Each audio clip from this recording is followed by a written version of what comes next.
तो गाइस तुम एक पीदी सा लड़का और तुम्हारा जेंडर का ना कोई आता पता, मतलब कि तुम हो लड़का लेकिन दिखते हो लड़की जैसा। और तुम्हारा दोस्त तुम्हें लड़की समझ के कुछ भी खेल लेते हैं। इससे तुम परेशान होकर आ चुके हो शहर में और जहाँ रहोगे वहाँ मिलते एक या बड़ा सा वाटरमेलन रखने वाला केयर टेकर और तुम्हें पहली नजर में हो जाता है प्यार। ला ला ला ला ला ला ला ला ला ला ला। आगे क्या होता है जब एक छोटा सा लड़का टोक्यो के लोकल एरिया मैप को देख रहा होता है। ये लड़कियां उसके पास से गुजर जाती है और इसे क्यूट समझकर सोचते है कि ये लड़का या लड़की है। वो इधर इधर घूमते हुए सोनोहारा डॉर्मेटरी के रास्ते पूछता है। एक दोस्ताना लिक्विड शॉप का मालिक खुशी से उसकी मदद करता है और उसे डेस्टिनेशन तक पहुंचने का रास्ता बताता है। जब वो मालूम करता है कि लड़के का नाम आकी है और यहाँ आगे से रहने वाला है तो वो उसकी हेल्प करता है। आगे अपने रास्ता पकड़ के चलने लगता है और पीछे सोचता है कि ये शिफ्ट होने का रीजन क्या था। असल में उसके छोटे गांव में उसे कभी लड़का नहीं समझ गया, बस उसको क्यूट लड़की जैसी शक्ल के घर, इसलिए वो सोचता है कि यह शिफ्ट को उसे सबसे छुटकारा मिल जाएगा। तभी अचानक से जोर से बारिश आता है और वो पूरी तरह से पीला हो जाता है। हॉस्टल में पहुंचने से पहले जब वो हॉस्टल में पहुंचता है तो वहाँ का केयर टेकर आका एक अच्छी खासी बड़ी औरत है जो उसे देखते समझ जाती है कि वो आज आने वाला था, पर गलतफहमी में वो समझती है कि आखिर लड़की है। बेचारा आगे इतनी सुंदर औरत को देखकर शर्मा जाता है, इसलिए वो उस गलतफहमी को ठीक नहीं कर पाता। आका उसे सीधा नहाने ले जाती है क्योंकि उसका कपड़े गीला था और वो नहीं चाहती थी कि उसे ठंड लग जाए। जब आके अकेला होता है बाथरूम में तो वो अपने आप को संभालता है और सोचता है कि किसी ने उसे ये क्यों नहीं बताया कि डॉर्मेटरी का केयर टेकर इतनी खूबसूरत है। तभी आका टॉवल पहने हुए बाथरूम में आ जाती है और उसका पैनिक करना और बढ़ जाता है। जब उसे पता चलता है कि यह का रिवाज है कि नई रेसिडेंट का बैक वॉश करना होता है तो वो और घबरा जाता है। आका बिना कुछ समझे उसे बाथरूम से निकलकर अपने सामने बैठा लेती है और उसे बॉय समझने की जगह लड़की समझकर अपनी राह पर लगाती है। आका को लगता है कि अब समय आ गया है सब कुछ क्लियर करने का और वो आका को बताते है कि वो एक लड़का है। पर जैसे वो सोचता है कि आका बाथरूम से चली जाएगी उसके बदले आका उसके शुक्रिया अदा करती है और कट में हल्का सा चाबक कर उसका मजाक उड़ाता है। ये सब आगे के लिए ज्यादा हो जाता है और वो बेहोश हो जाता है। जब वो उठता है तो आका की गोदी में होता है पूरी तरह से कपड़े में लपेटे हुए। उस समय उसे समझ आता है कि आका ने उसके कपड़े तब बदले जब वो बेहोश था। आका माफी मांगती है और बताते कि इस डोर में अब तक सिर्फ लड़कियां रहती थी, इसलिए वो कॉन्फ्यूज हो गई थी। आका से एक हक देती है और खाना बनाने के लिए जल्दी से चली जाती है। जैसे आका उसे प्यार भरे तरीके से ट्रीट करते हैं, आका को चिंता होती है कि यह सब कुछ यहाँ भी वैसा ही होगा जैसे उसका गांव में था और लोग उसे लड़की जैसे ट्रीट करेंगे। आका का दिमाग में ये बात आती है अगर आका उसे मर्द समझे तो शायद उन दोनों के बीच कुछ स्पेशल हो सकता है। इसलिए आका डिसाइड करता है कि वो अपने आप को आका को साबित करेगा। वो आका की मदद करना शुरू करता है पर हर बार जब वो कुछ करने की कोशिश करता है तो गिर जाता है या कुछ गलत करके बैठता है जिससे वो और फ्रस्ट्रेट हो जाता है। आका ये सब देखकर समझ जाती है और माफी मांगती है कि वो जल्दी नहीं समझ पाई उसकी फीलिंग्स को। उसके बाद आका कहती है कि अगर आकी उसे गल पे किस दे तो वो उसे ग्राउंड अप जैसे ट्रीट करेगी। आकी बिना किसी हेजिटेशन के ये करने को रेडी हो जाता है। जैसे आके आका को किस करने वाला होता है हॉस्टल के टीन और रेसिडेंट आ जाता है। आका ने उन्हें पहले मैसेज कर दिया था कि एक लड़का हॉस्टल में आने वाला है, इसलिए वो उसे मिलने के लिए एक्साइटेड है। आकी और आका को इंटरेस्ट पर ऐसे देखकर वो सोचने लगता है कि ये दोनों क्या कर रहे हैं। फिर तीनों लड़कियां आके को एक्सप्लेन करता है कि आका सबके साथ इतनी टची फीली होती है और ये बात सबको समझने में थोड़ा वक्त लगता है। ये सुनकर आकी थोड़ा डिसहार्टेड हो जाता है क्योंकि उसे लगता था कि ये ट्रीटमेंट सिर्फ उसके लिए था। बाद में वो अपने इंट्रोडक्शन देता है। पता चलता है कि सबसे छोटी लड़की जो थोड़ी सी आगे से बड़ी है और वो स्कूल की स्टूडेंट काउंसिल प्रेसिडेंट है जहाँ आकी पढ़ाई करेगा। सू जो यूजी की क्लोज फ्रेंड है और स्टूडेंट काउंसिल की वाइस प्रेसिडेंट है। हर बार यूजी से इंटर करते वक्त नोज ब्लेड होने लगती है। तीसरी लड़की यूरी सबसे नॉर्मल लगती है पहली नजर में, लेकिन बाद में आकी को ये सब समझ आता है कि सुमे का यूजी के लिए कुछ स्पेशल कनेक्शन है। लेकिन यूरी कहती है कि वो कुछ करने में इनकॉम्पिटेंट है। जब तीनों लड़कियां नहाने जाती है तब आके अपने रूम में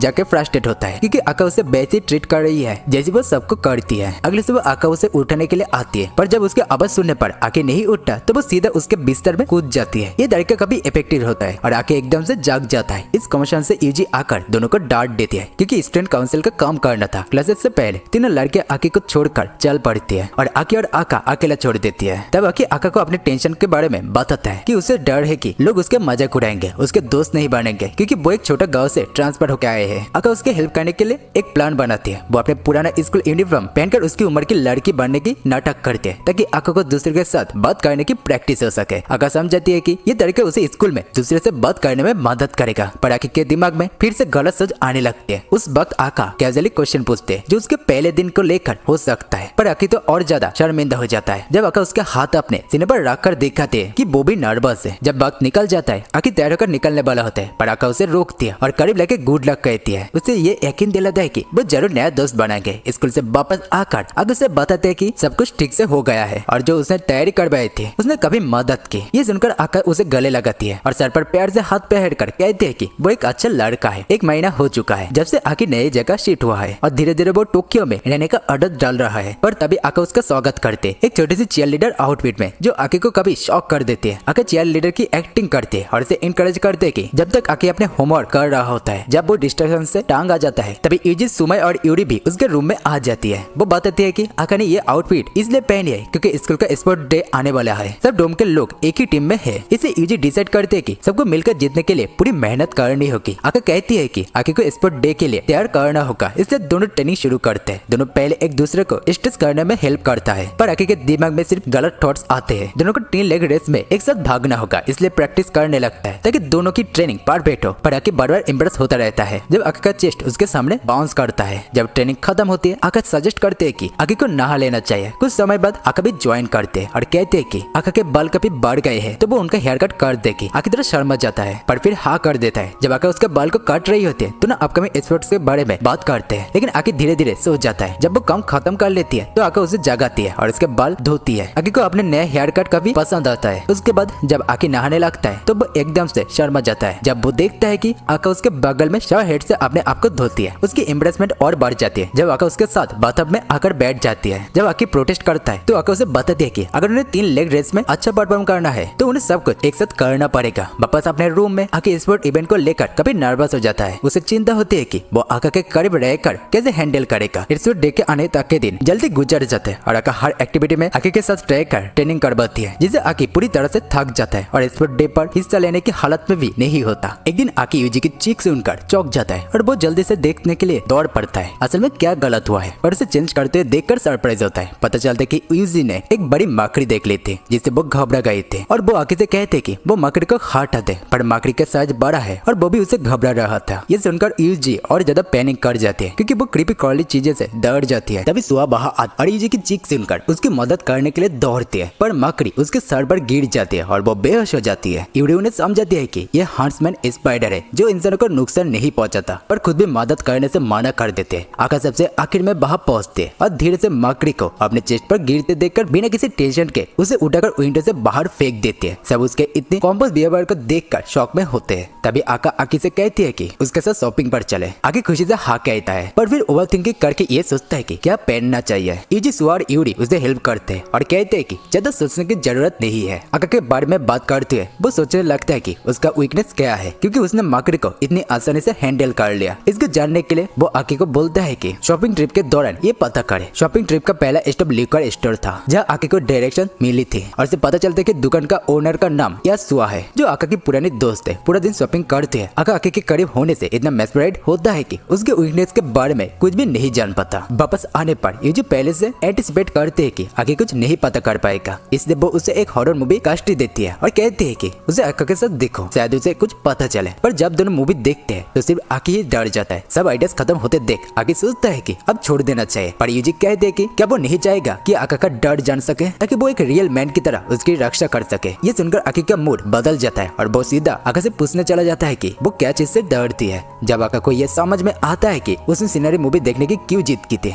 तो वो कहती है कि अगर कोई रात को चुपके से उसके रूम में घुस जाए जब वो सो रही है तो वो काफी स्कैरी होगा। आकी ये सुनकर डिसाइड करता है कि उससे टेस्ट करेगा और इसी रात आका के रूम में चुपके से घुस जाता है। पर जैसे वो अंदर जाता है आका उसका अपने फुटन में खींचकर टाइटली हक कर लेती है। तो बात कुछ ऐसे थी कि जब वो हॉरर मूवी देख रहे थे तब आका ने अपने इमोशन दबा लिया था, इसलिए खुद कबूल किया कि वो भी डर गई थी। पर जब उसने देखा कि आकी कितना डरा हुआ है, उसने अपने डर छुपाने का फैसला किया ताकि उसे थोड़ा आराम मिले। अब जब उसने आकी का ख्याल रखा तो उसका हिसाब चुकाने का वक्त आ गया था। उसने आकी को कहा कि अब जिम्मेदारी उसकी है और इसे उसके साथ सोने का ऑर्डर दिया ताकि वो चैन से सो सके। अगली सुबह दोनों एक बिस्तर में देख के यूजी का दिमाग हिल जाता है। उस दिन आकी अपने होमवर्क लिख रहा था और यूजी उसके बिस्तर पे चढ़ के एक रोमांस मांगा पढ़ रही थी। आकी का मन कभी इरिटेट हो गया क्योंकि वो उसका ध्यान भटकता रही थी, पर यूजी ने रूम छोड़ने से मना कर दिया। बोलती है कि उसके कमरे में सबसे अच्छी ठंडी लग रही है, जो कि उस गर्मी में गोल्ड के बराबर थी। धीरे धीरे आकी को एहसास होने लगा कि दोनों कमरे में अकेला है। जब यूजी को लगा कि आकी उसकी तरफ देख रहा है, उसने सोचा कि शायद वो मांगा पढ़ने का इंटरेस्ट रखता है, इसलिए उसने उसे इनवाइट किया कि वो दोनों साथ मिलकर मांगा पढ़े। और फिर क्या था, वो जगह आके के पैरों के बीच बैठ गए। तभी उसको समझ आया कि वो दोनों काफी एक्वायर्ड पोजीशन में है, बिल्कुल उस मांगा हीरोइन और उसकी लव इंटरेस्ट जैसा। इजी एकदम फ्रीज हो गई और जब आके ने पेज पलटना शुरू किया तो इजी से बर्दाश्त नहीं हुआ और वो रूम से भाग गई। बाहर आका आई थी कुकीज लेकर आके के लिए स्नैक बना के। जब उसने इजी को भागते हुए देखा तो पूछा क्या हुआ। आके ने कॉन्वर्सेशन में बताया कि वो खुद समझ नहीं पा रहा कि इजी के साथ अचानक क्या हो गया, क्योंकि वो सिर्फ मांगा पढ़ रहे थे। आका को समझने में देर नहीं लगी कि क्या हुआ होगा और फिर उसने आके को कहा कि उस सीन को रिप्रोड्यूस करे ताकि उसे समझ आए कि इजी को कैसा लगा। आके मान गया और जब आका ने उसे अपने गोद में बैठा लिया तब उसे समझ आया कि इजी की क्या फील हुआ होगा। पर ये क्या, आका तो उसे छोड़ने का नाम ही नहीं लेती, उल्टा मजाक उड़ा रही थी उसके एक्सप्रेशन का। तभी इजी वापस आई अपने मांगा लेने और जो सीन उसने देखा उसे देखकर उसे तुरंत दोनों को डांटा, बोलते हुए कि ये सब बंद करो, तुम लोग तो हद ही पार कर रही हो। अगले दिन आके को ऐसा लगा कि कोई उसके पीछा कर रहा है और उसका शक सही निकला। सुमय ने बाथरूम तक उससे पीछा किया और पता चला कि वो इसलिए उसका पीछा कर रही थी क्योंकि उसे समझना था कि आखिर यूजी क्यों उसके बारे में इतनी बातें कर रही है। अपने मिशन में लगाने के लिए सुमय ने डिसाइड किया था कि वो आके के आसपास रहेगी। इस वजह से वो उसके रूम तक आ गई और इसकी वजह से आके को होमवर्क पर ध्यान लगाने में मुश्किल हो गया। पर अचानक सुमय ने उसके होमवर्क में किए गए गलतियां देख ली और हेल्प करने लगी। आगे ने उसके शुक्रिया अदा किया और बोला कि उसके साथ होमवर्क करना कितना मजेदार लग रहा है। सुमय थोड़े ब्लाश की पर फिर अपने असली मिशन पे लौट आई और उसका रूम स्नोप करना शुरू कर दिया। जब उसने एक क्यूट कट प्लेट देखा तो वो काफी इंप्रेस हो गई और बोला कि उसे क्यूट चीजें बहुत पसंद है। तभी आखिर ने रूम में एंट्री मारी और दोनों को गलत समझ लिया, पर सुमय ने जल्द ही एक्सप्लेन किया कि ऐसे कुछ नहीं है। थोड़ी देर बाद सब लोग सुमय को उसके रूम में डिप्रेस हालत में पाते हैं। पता चलता है कि वो इजी की अम्यूजमेंट पार्क ले गई थी, पर जब राइड पे जाना था तो इजी की हाइट काफी छोटी थी और वो राइड नहीं चढ़ पाई। सुमय को लगने लगा कि उसने इजी की इंसल्ट कर दी, पर इजी उसके ऊपर बिल्कुल भी नाराज नहीं थे। उल्टा इजी चाहती थी कि आगे सुमय का मूड थोड़ा ठीक करे क्योंकि आका घर पे नहीं थी। आगे को लड़के के रूम में बिना इन्विटेशन के जाना थोड़ा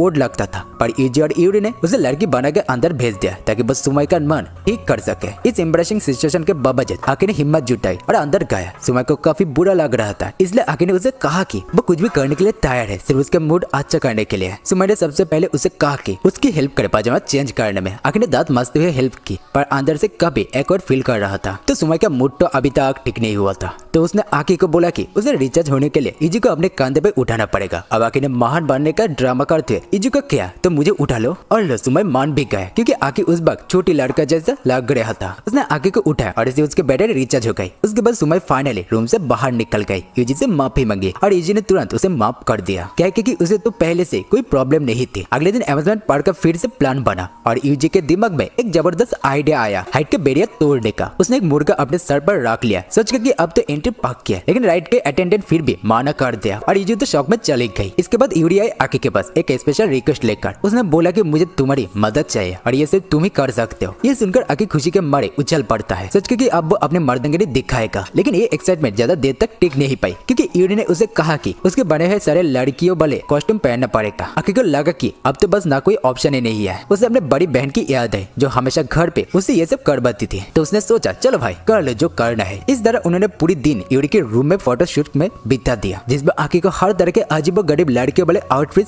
पहनने पड़ गए। जैसे जैसे कपड़े और अजीब होता गया उनका शॉट भी बढ़ता गया। आके को कुछ दाल में काला लगा तो वो चेक करने लगे। आके ने तुरंत यूरी को पकड़ा और दोनों को कुलेश में छुपा दिया ताकि आका उन्हें पकड़ ना ले, और उनका प्लान सक्सेसफुल रहा। लेकिन यूरी ने काफी टीजिंग टोन में बोला अब तो हम दोनों इतने पास पास है, ये तो काफी एक्वर्ड हो गया है ना। ये सुनकर आके का पूरा चेहरा लाल हो गया और वो क्लोज से सीधा जंप मार के बाहर निकल गया। यूरी अपने फोटो शूट से काफी खुश थी और उसने आके के एक फोटो को फ्रेम करके उनके ग्रुप फोटो के पास रख दिया। एक दिन यूजी ने शादी का टॉपिक छेड़ दिया और सारी लड़के अपने अपनी शादी के सपने डिस्कस करने लगे। जब आका के बारी आए उसने बोला कि उसे ऐसे पार्टनर चाहिए जो एक दूसरे को सपोर्ट करे, लेकिन अभी के लिए वो अपनी जिंदगी से काफी खुश है और इसे शादी का कोई जल्दी ही नहीं है। ये सुनकर आका को थोड़ा रिलीफ मिला और उसके दिमाग में शादी का ख्याल आ गया। उसने सोचा कि अब वो आका को ये दिखाएंगे कि वो एक मर्द है। बट इसके सीजन खत्म हो गया था और समर आ गया था। डोम के बैकवर्ड में इन फ्लड फुल लग गया और इजू उसमें मस्ती करने के लिए एकदम एक्साइटेड थी। यूरी ने इजू को टीज किया तो इजू ने पानी के स्प्रे उसकी तरफ छोड़ा और उसके फूल में धकेल दिया। आकी को लगा कि शायद ये इजू को अपने तरीके से उसका ख्याल रखने का तरीका था क्योंकि वो फूल में खेलने के लिए रेडी नहीं था। शाम को आकी ने यूरी के हॉलो में फोटोज लेते देखा। उसने बताया कि उसने नया कैमरा लिया था तो अब वो जितना ज्यादा फोटोज ले सके उतना लेने का प्लान बना रही है। एक दिन यूरी ने अपने कैमरे से लिए कुछ फोटोज आकी को दिखाना शुरू कर दिया था। अचानक एक फोटो उसकी नजरों के सामने आई जिसमें इजी एक्सीडेंटली चेंज कर रही थी। इससे पहले कि वो लोग इस फोटो के बारे में डिस्कस कर पाते सुमय बाहर आ गई और उसने यूरी से इजी के फोटोज खरीद ली। पता चला कि यूरी का एक छुपा हुआ प्रॉफिटेबल बिजनेस चल रहा था जिसमें वो सुमय को इजी की फोटो बेचती थी। जब सुमय चले गए तो यूरी ने आकी को धमकाया कि अगर उसने उसके साथ नहीं दिया और आका की कुछ फोटोज नहीं ली तो वो उसका दा एंड कर देगी। आकी को मजबूरन यह मानना पड़ा, लेकिन बाद में यूरी हंसी मजाक में कह देती है कि वो बस मजाक कर रही थी, उसकी धमकी को सीरियसली लेने की जरूरत नहीं है। फिर समर वेकेशन आया और आकी को डोम का एक नया रियाज पता चला। सब लोग अपने समर होमवर्क वेकेशन के स्टार्ट में ही कर लेते हैं क्योंकि ये आकी का पहला एक्सपीरियंस था। आका ने कहा कि वो उसकी मदद करेगी। अगले दिन 3 लड़कियां स्कूल के कुछ स्टूडेंट काउंसिल काम खत्म करने चली गई और आकी और आका अकेला ही रह गया। आकी ने अपना रूम जल्दी से क्लीन किया ताकि वो आका के साथ दिन अच्छा बिता सके। जब आका उसके रूम में आए तो आकी ने देखा कि वो सूट पहने हुई थी। आकी ने भी कॉन्फ्रेंस किया था कि वो उसे पसंद करता है, लेकिन इस सब को गलत कहते हुए मना कर दिया। उससे पहले की बात और बढ़ जाए, आका थोड़ा डोजअप कर गई। जब आका को होश आया तो उसने माफी मांगी और बताया कि लोग हमेशा कहते कि वो जब अल्कोहल लेते हैं तो कभी इंटेंस हो जाती है, लेकिन उससे कुछ याद नहीं रहता। उसने आकी को कहा कि जब वो बड़ा हो जाएगा तो वो दोनों साथ में कभी ड्रिंक करेंगे। जैसे वो जाने लगे, एक लड़की आकी के रूम में आई जो चेंज कर रही थी। आकी एम्बरेस हो गया और तुरंत डोर बंद कर दिया। लड़की ने माफी मांगी और बताया कि वो समझ रही थी कि ये रूम खाली है क्योंकि ये उसका रूम था पिछले साल तक। वो अपने नाम नाना बताते हैं और आकी को टेस्ट करते हुए कहते हैं कि उसे कंफर्म करना पड़ेगा कि आकी सच में लड़का है या लड़की। तभी इजी कॉम्बिनेशन सुनकर आकी के रूम में आई, लेकिन नाना को देखते ही वापस चली गई। नाना ने उसे जाने नहीं दिया और तुरंत उसके पीछे भाग गई। उसे कदल करते हुए दिखाई कि दोनों कभी क्लोज है। आगे हैरान रह गया और पूछा कि यूजी और नाना का कनेक्शन क्या है। यूजी ने बताया कि नाना पहले स्टूडेंट काउंसिल प्रेसिडेंट थे। नाना ने आकी को टीज करना शुरू किया, लेकिन यूजी ने उसे रोक दिया और कहा कि अब वो डॉर्मेटरी का टॉप डॉग है तो नाना को बिहेव करना पड़ेगा। नाना ने इस बात को लाइटली नहीं लिया और दोनों के बीच एक क्विक पॉप क्विज शोडाउन हो गया। सरप्राइजिंगली नाना ने यूजी को आसानी से हरा दिया और अपने एकेडमिक टैलेंट दिखाया। ये कॉम्बिनेशन सुनकर आका भी रूम में आए और नाना को देखकर सरप्राइज रह गए। पता चला कि नाना आका की छोटी बहन है और वो अपने समर वेकेशन ड्रोम में बिताएगी। वेकेशन की शुरुआत नाना ने आका के साथ एक बात लेने की बात से की, पुरानी यादों को ताजा करने के लिए। अगली सुबह आकी उठता है और एक जबरदस्त शॉक लगता है जब वो देखता है कि उसके बगल में नाना सो रही है। उसका रिएक्शन देख के नाना उठती है, रियलाइज करते कि वो आदत से मजबूर होके आकी के रूम में आ गए थे और वो तुरंत से भाग जाती है क्योंकि वो चाहती थी कि आकी उसे बिना मेकअप के ना देखे। थोड़ी देर बाद वो वापस आई फुल ड्रेस और रेडी होके और अपने गेमिंग काउंसिल के रूम के अंदर छुपा हुआ दिखाया। उसने आकी को जबरदस्ती गेम खेलने पर मजबूर कर दिया था। नाना जल्दी समझ गई कि आकी वीडियो गेम्स में कभी कम जुड़े, इसलिए वो उसे टीज करने लगती है। आकी इतना परेशान हो गया कि बेचारा बेहोशी हो गया। जब आकी होश में आया तो उसने अपने आप को नाना के लिप पर रेस्ट करते हुए पाया। बिना उसे रिकवर होने के टाइम दिए नाना इंस्टेंट करती है कि वो दूसरा गेम खेले, लेकिन आकी उसमें भी उतना ही बेकार साबित होता है और नाना बार बार उसे हरा देती है। उनका गेमिंग सेशन तभी रुकता है जब आका उन्हें नाश्ता करने के लिए बुलाती है। नाश्ता के दौरान नाना मजाक में कह दे कि वो आकी को अपने साथ घर ले जाना चाहती है और उसे पेट बना के रखना चाहती है। आका तुरंत मना कर देते हैं और कहते हैं कि आकी उसकी जिम्मेदारी में है। उसी रात आकी एक अजीब सपना देखती है जिसमें आका और नाना दोनों उसे सन लोशन लगाने को कहती है, वो भी अपने रिबलिंग वीकनेस में। अगली सुबह आकी फिर से नाना को अपने बगल में सोते हुए पाता है। पूरा डोम समर फन के लिए पब्लिक भूल जाता है। जब आकी आका को बिकनी में देखता है उसे अपना सपना याद आ जाता है जिसे वो कभी इम्प्रेस हो जाता है। तभी उसे याद आता है कि आका ने सनस्क्रीन नहीं लगाया था और वो उसे ये बताने जाते हैं। तभी 2 लड़कियां आकी के पास आती है और उसे फ्लर्ट करने लगती है, लेकिन नाना बाहर आ जाती है और बता देते हैं कि वो उसके दोस्त है। मुंह और मी लड़की आकी को नाना के बॉयफ्रेंड समझने लगती है, लेकिन नाना जल्दी से समझा देते हैं कि आकी उसका बॉयफ्रेंड नहीं है बल्कि वो उसका पेट है। आका वापस आती है और नाना की फ्रेंड से मिलती है जिसके केयरिंग और प्रोटेक्टिव नेचर को समझ लेती है। नाना और आका के बीच एक स्विमिंग कंपटीशन होता है। डिसाइड करने के लिए आकी के साथ दिन कौन बिताएगी। आका कंपटीशन को लाइटली लेती है, लेकिन नाना बार बार रीमैचेस मांगती रहती है। आखिर में नाना का स्टेमिना खत्म हो जाता है और आका डिफॉल्ट विनर बन जाती है। जब मैच खत्म होता है आका आकी को स्विमिंग सिखाने के वादा करती है, लेकिन पुल क्लोज हो जाता है इसलिए प्लान पोस्टपोन कर दिया जाता है। उस रात आकी और यूजी एक हॉरर मूवी देखता है। यूजी डर से मूवी नहीं देख पाती और आकी भी काफी डर जाता है। जब नाना उन्हें जंप स्केयर करती है यूजी तो इतना डर जाती है कि बेचारी बेहोशी हो जाती है। नाना एआई को चेस करते हुए कहती है कि डोम पुरानी है और हंटेड हो सकती है। उसके बाद नाना प्रपोज करती है कि अगर आकी को रात को डर लगे तो वो उसके साथ सो सकती है। रात में आकी अपने रूम के पीछे से जोर से आवाजों को सुनता है। वो ये बात आका को बताने के लिए उसके रूम में जाता है जहाँ यूजी भी होता है और वो अपने डर के वजह से अकेले नहीं सो पा रही। आका समझती है कि शायद आवाजें पुराने स्टोरेज रूम से आ रही है जिसके एंट्रेंस बाहर है, लेकिन वो बहुत टाइम से यूज नहीं हुआ है और इसके डोर्स रास्टर साट है। आकी जब भूत प्रेत से थोड़ा सा डर रहा होता है अपनी हिम्मत जोड़ता है और डिसाइड करता है कि वो एक मर्द बनेगा और जाके चेक करेगा। जब वो स्टोरेज रूम के पास पहुंचता है तो पता चलता है कि डोर्स रास्टेड शर्ट नहीं है। वो डर के मारे सोचने लगता है कि कोई इंटरनेट तो नहीं, लेकिन जब डोर खुलता है तो अंदर नाना को पता है नाना ने महंगा वर्कआउट इक्विपमेंट खरीदा होता है और वो स्टोरेज रूम में उसे रात को वर्कआउट करने के लिए छुपा रही थी क्योंकि उसका नया अपार्टमेंट इसे रखने के लिए छोटा था। आका को यह बिल्कुल मंजूर नहीं होता कि नाना इतना एक्सपेंसिव सामान बिना बताए खरीद ले। तभी आका वहाँ आ जाती है और सब सुन लेती है। इस बार आका नाना को पनिश करने का फैसला लेती है क्योंकि उसने सब कुछ छुप कर किया था। नाना के काफी महंगा वर्कआउट इक्विपमेंट छुपाने पर आका को बुरा लगता है और पनिशमेंट के तौर पर नाना को खाने पर रोक लगा जाती है। आका को अब समझ आता है कि ड्रोन में सबसे डरावना चीज कोई भूत नहीं बल्कि केयरटेकर आका खुद है। अगले दिन नाना अपने वर्कआउट इक्विपमेंट स्टोरेज रूम से हटाने का फैसला करते हैं, लेकिन उसे फेंक देना उसके लिए बेस्ट लगता है। इसलिए वो यूजी और आकी को इक्विपमेंट लेने के लिए कहती है, लेकिन यूजी ट्रेडमिल का बुरा एक्सपीरियंस होने के बाद मना कर देती है। इस छोटी सी प्रेडिक्टमेंट को सुलझाने के लिए नाना सजेस्ट करते हैं कि वो लोग एक वर्कआउट कंपटीशन रखे जिसमें हारने वाला को सारे इक्विपमेंट लेना पड़ेगा। यूरिया सुमय जात बढ़ने के लिए आकी के साथ जुड़ जाता है। कंपटीशन शुरू होता है और जल्दी सबको लगता है कि नाना जीतेगी, लेकिन आकी कंपटीशन को ठीक से देख नहीं पाता क्योंकि उसका ध्यान नाना के वर्कआउट करने के तरीके से अजीब थॉट की तरफ चला जाता है। हालांकि यूजी अनएक्सपेक्टेड कमबैक करती है, पर तभी आका कंपटीशन को इंटरप्ट करके सबको याद दिलाते हैं कि एक्सरसाइज इक्विपमेंट रूम से नहीं रखा जा सकता क्योंकि वो फ्लोट बोर्ड को स्क्रैप कर सकता है, इसलिए इक्विपमेंट को स्टोरेज में ही रखना पड़ेगा। आकी को देखकर लगता है कि वो आका को मदद करना चाहते हैं क्योंकि आका डोम में काफी हार्ड वर्क करती है। यूरी इस बात का सॉल्यूशन बताती है। आकी को आका को मैसेज देकर रियलाइज करने में मदद करनी चाहिए, लेकिन आकी मैसेज करना नहीं जानता, इसलिए यूरी उसे सुमय पर प्रैक्टिस करने के लिए तैयार करती है। सुमय प्रोटेस्ट करती है, लेकिन यूरी आकी को मैसेज देना सिखाने लगती है। सुमय इस प्रोसेस में काफी प्लेज्ड होती है और आकी खुश होकर आका को भी मैसेज ऑफर करता है। आका इनिशियली खुश होती है, लेकिन जब आकी यूरी का सीखे हुआ टेक्निक यूज करता है तो आका डिफरेंटली रिएक्ट करती है। वो उसे बार-बार कहती है, लेकिन ज्यादा कॉम्प्लेन नहीं करती। वो अपनी फीलिंग्स को दबा रही होती है। अपने मैसेज खत्म होने से पहले टैप आउट कर देते हैं, कहते हैं कि वो बेटर फील करेगी है और अपने ड्यूटीज पर वापस जाने की जरूरत है। इरी को जब पता चलता है कि आका पर मैसेज का इफेक्ट नहीं हुआ तो वो सोचते हैं कि शायद आकी ने कुछ गलत किया होगा। फिर वो सुमय पर वापस प्रैक्टिस शुरू करते हैं, जिसमें सुमय दोबारा वैसे रिएक्ट करती है। कुछ वक्त बाद नाना के दोस्त मु और मे डोम में आते हैं और इसे अपने समर होमवर्क फिनिश करवाने में मदद मांगता है। पूरा समर लड़के देखने में निकलने के बाद उन्होंने कुछ प्रोडक्टिव नहीं किया। नाना उनकी मदद करने के लिए तैयार होती है और उन्हें मोटिवेट करने का एक फन आइडिया निकलती है। हर पेज ऑफ होमवर्क लिखने के बाद उन्हें आकी के साथ 10 सेकंड कुछ भी करने का मौका मिलेगा। आकी तो डर जाता है, लेकिन कंडीशन रखता है कि वो कुछ ज्यादा अजीब न करे। ये प्लान काफी इफेक्टिव साबित होता है और लड़की अपने होमवर्क जल्दी फिनिश करने में लग जाती है ताकि आकी के साथ मजाक कर सके। कुछ देर बाद आका रिफ्रेशमेंट लेकर उनके रूम में आती है और लड़के डिसाइड करते हैं कि वो सब मिलकर किंग्स गेम खेलते हैं ताकि कुछ चेंज ऑफ पीस हो। आका को इस प्लान का मजाक में एक्सेप्ट करती है और अपने ओल्ड स्कूल यूनिफॉर्म भी पहन लेती है। गेम में फुली इन्वॉल्व होने के लिए किंग्स गेम का पहला राउंड शुरू होती है और जिसमें आकी और आका को एक साथ एक पोके खानी होती है। लड़के चाह रही होती है कि उन्हें आकी के साथ कुछ करने का मौका मिले, लेकिन सबका पेयरिंग आकी के साथ होता है सिवाय नाना के। नाना इस बात से बहुत ही फ्रस्ट्रेट हो जाती है क्योंकि अब तक उसका नाम एक भी बार नहीं आया। अपने कंट्रोल खोकर वो आकी को नीचे दबा देती है और फोर्सफुली उसके साथ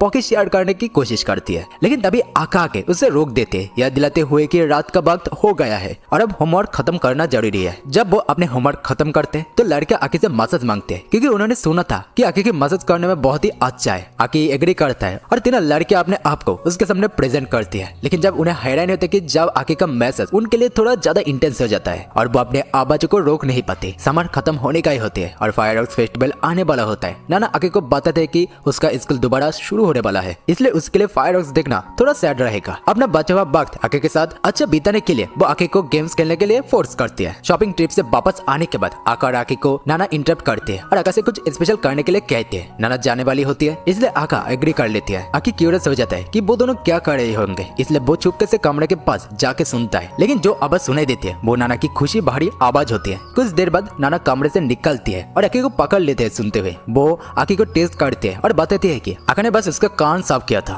और वो काफी सुकून दे रहा था। फिर वो आका से कहती है कि आकी का कान भी साफ किया जाए। शुरू में आकी शर्माता है, लेकिन जल्दी वो मान जाता है और अपने सर आकी की गोद में रखकर कान सफाई करवाता है। उसका एम्बरेसमेंट जल्दी खत्म हो जाता है और वो इतना सुकून महसूस करता है कि बैठे बैठे सो जाता है। जब वो जागता है तो उसे पता चलता है कि नाना ने उसका फोटोज खींच लिया था जब वो सो रहा था। वो फोटो ड्रोम की बाकी लड़कियों को दिखा रही है। फेस्टिवल के लिए तैयार होते वक्त नाना अपने युकाता आकी और आका को दिखाती है। वो आका को एनकरेज करते हैं कि वो भी युकाता पहने, लेकिन पता चलता है कि लोकल शॉप में आका का साइज का कोई युकाता ही नहीं है। आकी को ऑनलाइन ऑर्डर करना पड़ेगा, लेकिन वो कंप्यूटर और इंटरनेट के मामले में ज्यादा अच्छी नहीं है। जब वो आकी सुनता है कि आका युकाता नहीं पहनेगी तो वो थोड़ा डिसअपॉइंटेड होता है। ये देखकर आका अपने मन बदल लेती है और डिसाइड करते हैं कि वो भी युगातार ले लेगी। यूजी चाह रही होती है कि वो आके को फेस्टिवल में साथ ले जाए, लेकिन अब वो आके के कमरे में जाती है तो देखते हैं कि नाना और आका पहले से उसके साथ है। ये देखकर यूजी अपने प्लान कैंसिल कर देती है और सुमाया और यूरी के साथ फेस्टिवल जाने का फैसला करती है। फेस्टिवल के वक्त आते हैं और आके को नाना और आका का हाथों में पकड़ कर ले जाती है ताकि वो घूमते वक्त खो ना जाए, क्योंकि ये उसका टोक्यो में पहला फेस्टिवल होता है। थोड़ा एक्वर्ड होने के बावजूद वो फेस्टिवल का मजा लेने का पूरी कोशिश करता है, लेकिन वो किसी भी मिनी गेम में अच्छा नहीं होता और वो एक भी प्राइज नहीं जीत पाता। फेस्टिवल के दौरान वो मुंह और मी से टकरा जाते हैं जो उसके साथ फेस्टिवल का मजा लेने का लिए जॉइन करते हैं। आखिर में जब 4 लड़कियां आकी को अलग अलग स्नैक खिलाने की कोशिश करती है तो आकी इतना इम्प्रेस हो जाता है कि वो एक टंटरम मारकर थोड़ा स्पेस लेने के लिए वहां से भाग जाता है। आकी कुछ देर भागने के बाद गिर जाता है और तब उसे लगता है कि वो अब कभी दूर आ गया है। इसी दौरान नाना यूजी, सुमाया और यूरी को बताते हैं कि आकी गायब है, तो वो तीनों भी ग्रुप ज्वाइन कर लेते हैं जो आकी को ढूंढने में लगे हुए होते हैं। फायरवर्क शुरू हो जाता है तो आकी को अपने टेम्पर पर अफसोस होता है। उस वक्त आका उसके पीछे से आके उसे सरप्राइज कर देती है। पता चलता है कि आका ने उसके पता लगा लिया और वो उसे डांटती है कि वो बिना बताए कैसे भाग गया, लेकिन जब उसे लगता है कि आके अपने एक्शन का सच में पछतावा कर रही है तो वो माफ कर देती है और उसके साथ फायरवर्क्स का मजा लेती है, उसका हाथ मजबूती से पकड़कर ताकि वो फिर से भाग ना जाए। आका आकी को फेस्टिवल ग्राउंड्स वापस ले जाने लगती है जब बाकी सब अब भी उसे ढूंढ रहे होते हैं। रास्ते में उन्हें यूजी की आवाज सुनाई देती है जो लाउड स्पीकर पे चिल्ला रही होती है कि आकी जल्दी वापस आए, जल्दी सब लोग मिल जाते हैं और फायरवर्क्स का बचा हुआ शो साथ देखते हैं। आकी नोटिस करता है कि नाना उदास लग रही है क्योंकि उसे डोम छोड़कर जाना पड़ेगा। अगले दिन सुबह वो सब आखिरी बार एक गेम खेलते हैं और फिर नाना सबसे अलविदा कहकर चली जाती है। आखिर उसके पीछे भागते और वादा करते कि वो गेम्स में अच्छा बनने के लिए प्रैक्टिस करेगा ताकि अगले टाइम जब नाना वापस आए वो और भी ज्यादा मजा कर सके। ये सुनकर नाना खुशी से झूम उठती है और उदासी से चली जाती है। लेकिन अगले संडे को नाना डोम वापस आ जाती है और बताते कि अब जब भी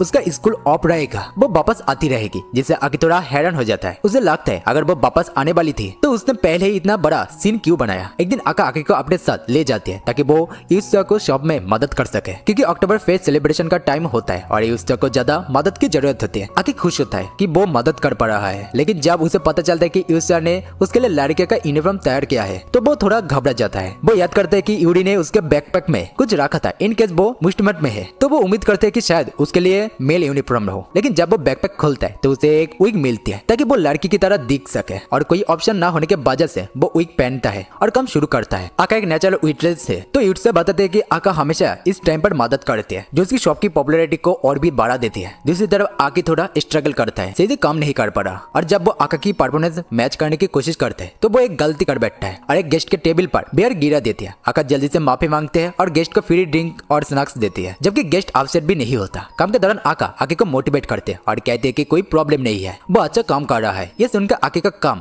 और मजेदार बन जाता है। जब इस शॉप बंद करते हैं तो वो आकी से पूछता है कि क्या वो उसके बिजनेस के लिए पोस्टर गर्ल बनेगा, लेकिन आकी तुरंत मना कर देता है। आका जो शायद कुछ अल्कोहल ले चुकी है आकी को पीछे से जाम कर लेती है और आकी को लगता है कि यूर्सा ने उसे अल्कोहल दिया होगा, क्योंकि आका उसके और भी करीब आ जाती है, लेकिन थोड़ी देर बाद सो जाती है। यूजी, सुमाया और यूरी एक स्कूल ट्रिप के लिए क्यूट हो जाते हैं और आकी और आका को डोम में अकेला छोड़ जाता है। जब वो उन्हें गुड बाय कहकर वापस आते हैं तो आका आकी से कहती है कि अगर वो अकेला मैसेज करे तो उसके कमरे में सो सकता है। आकी शर्मा कर घर के अंदर दौड़ जाता है। उसी वक्त नाना वापस आती है और आका से कहती है कि उसके लिए कुछ गरम खाना तैयार करे। जैसे जैसे दिन ठंडे होते जा रहे थे आका को एक परफेक्ट आइडिया आता है और वो स्वीट पोटैटोस बनाने का फैसला करती है। आकी और वो मिलकर न्यूट्रल स्नैक का मजा लेते हैं जो दोनों को बहुत ही पसंद आते हैं। नाना इस खुशी का पल कैप्चर करने के लिए एक फोटो लेती है और यूजी को भेज देती है। यूजी, सुमाया और यूरी जल्दी से अपने स्नैक के फोटोज भी भेज देते हैं जो वो एंजॉय कर रहे होते हैं। थोड़ी देर बाद नाना को लगता है कि उसका वेट बढ़ रहा है और वो आका को दोष देते हैं इतना टेस्टी खाना खिलाने के लिए। फिर वो आका के बॉडी को देखते हुए मजा करते हैं कि उसने भी थोड़ा वेट बढ़ा लिया है। ये सब इतना जोर से होता है कि आके को अपने स्टडीज पर फोकस करना मुश्किल हो जाता है। रात को आके को स्टोर रूम से अजीब आवाजें सुनाई देती है। जब वो चेक करने जाता है तो वो देखते हैं कि आका ट्रेडमिल को समझने की कोशिश कर रही होती है। आका छुप छुपे वापस अपने रूम में आ जाता है और सोने चला जाता है। सुबह आका आके के रूम में आती है उसे जगाने के लिए, लेकिन वो अपने यूजुअल एनर्जेटिक सेल्फ के बजाय कभी शांत होता है। अचानक से वो आके पर गिर जाती है, जिससे पहले तो आके लगता है कि वो मजाक कर रही होगी, लेकिन जल्दी वो समझ जाता है कि आका बीमार है। पैनिक में आके यूजी के रूम में जाता है और उसे बताते हैं कि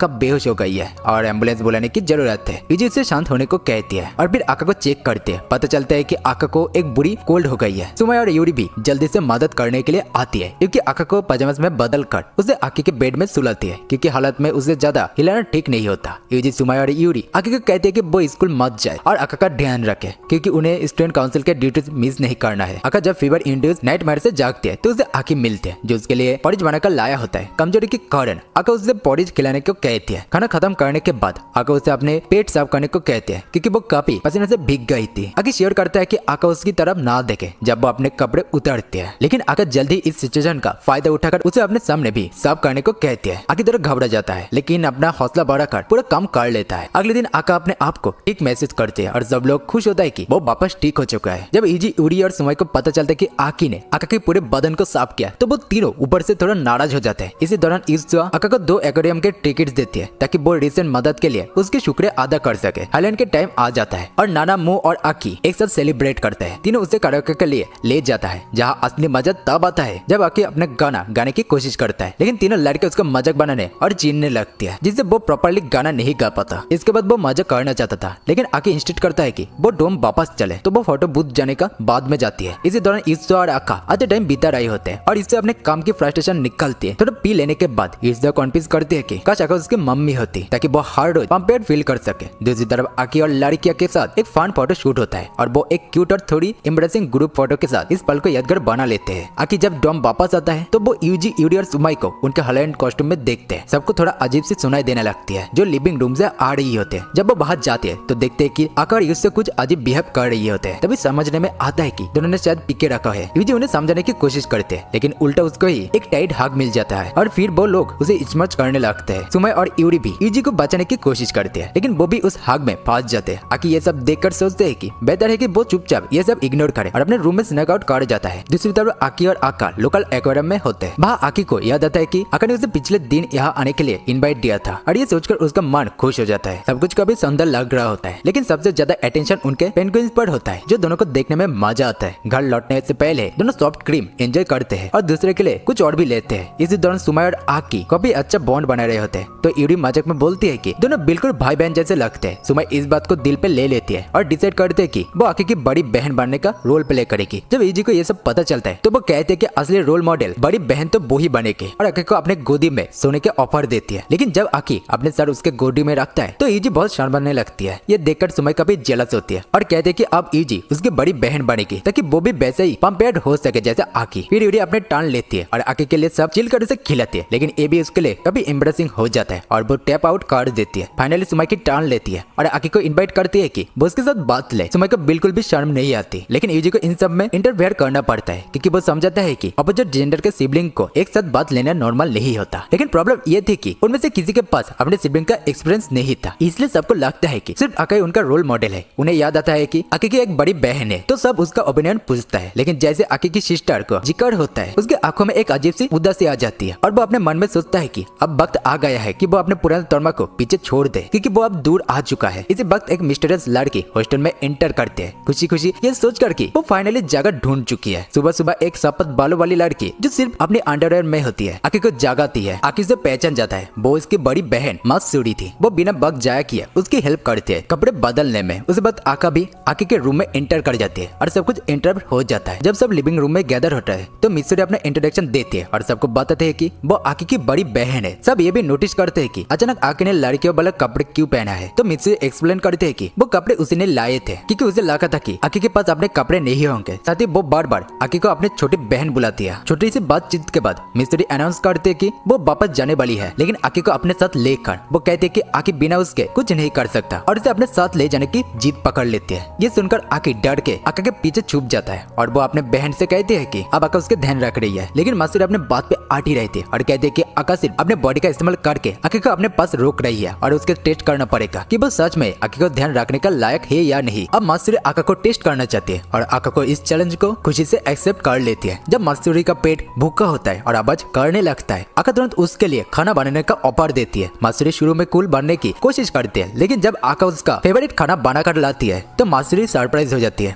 क्योंकि खाना वाकई में बहुत ही टेस्टी होता है। लेकिन अपने प्राइड बचाने के लिए मात्सुरी ये देखने की कोशिश करती है कि ये तो एक्सेप्टेड था, भले वो अंदर से कितनी खुश थी। दिन भर आका मात्सुरी को पंपर करती है, बिल्कुल वैसे जैसे वो आकी और बाकी लोगों के साथ करती है। रात होते ही आका उससे डोम में रहने को कहती है, उसके दांत ब्रश करवाती है और बेड में टाक कर देती है। जैसे मात्सुरी सोने ही वाली होती है, उसे याद आता है कि वो यह किस काम के लिए आई थी और वो तुरंत उठकर कहती है कि अब सोने का टाइम नहीं है। लेकिन आका इस बात को कुछ और ही समझती है। उसे लगता है कि अभी तक दोनों ने बात नहीं लिया और वो बात के लिए तैयार कर लेती है। नेचुरली आका भी उसके साथ बात में ज्वाइन करती है, उसके बैक वॉश करना शुरू करती है, जो कि डोम में एक ट्रेडिशनल है। ये देखकर मात्सुरी को रियलाइज होता है कि आका ने आके के साथ भी ये किया होगा और उसे थोड़ा और शर्म आती है। लेकिन वो डिक्लेयर करती है कि आके के लिए उसका प्यार कभी भी आका से कम नहीं हो सकता। आका को इससे कोई फर्क नहीं पड़ता। वो आराम से उसका ध्यान रखते हुए बैक वॉश करती है और उसे रिएश्योर करती है कि आकी का वो अच्छी तरह ध्यान रख रही है और जब तक आकी यहाँ है वो ऐसे करते रहेगी। अगर इतना ही नहीं, वो ये भी कहते है कि वो चाहती है कि मात्सुरी यार रुक जाए, क्योंकि उसके साथ बात करना उसे अच्छा लगता है। ये सुनकर मात्सुरी मान लेती है। आका अभी के लिए पास हो गई है, वो फ्यूचर में फिर आके टेस्ट करेगी। आका ये सुनकर खुशी होती है और उसे बेड में लौटाकर सोने के लिए रेडी कर देती है। अगले दिन जब आकी और आका शॉपिंग करने जाते हैं, मात्सुरी चुपके से उन्हें फॉलो करती है ताकि चेक कर सके कि आकी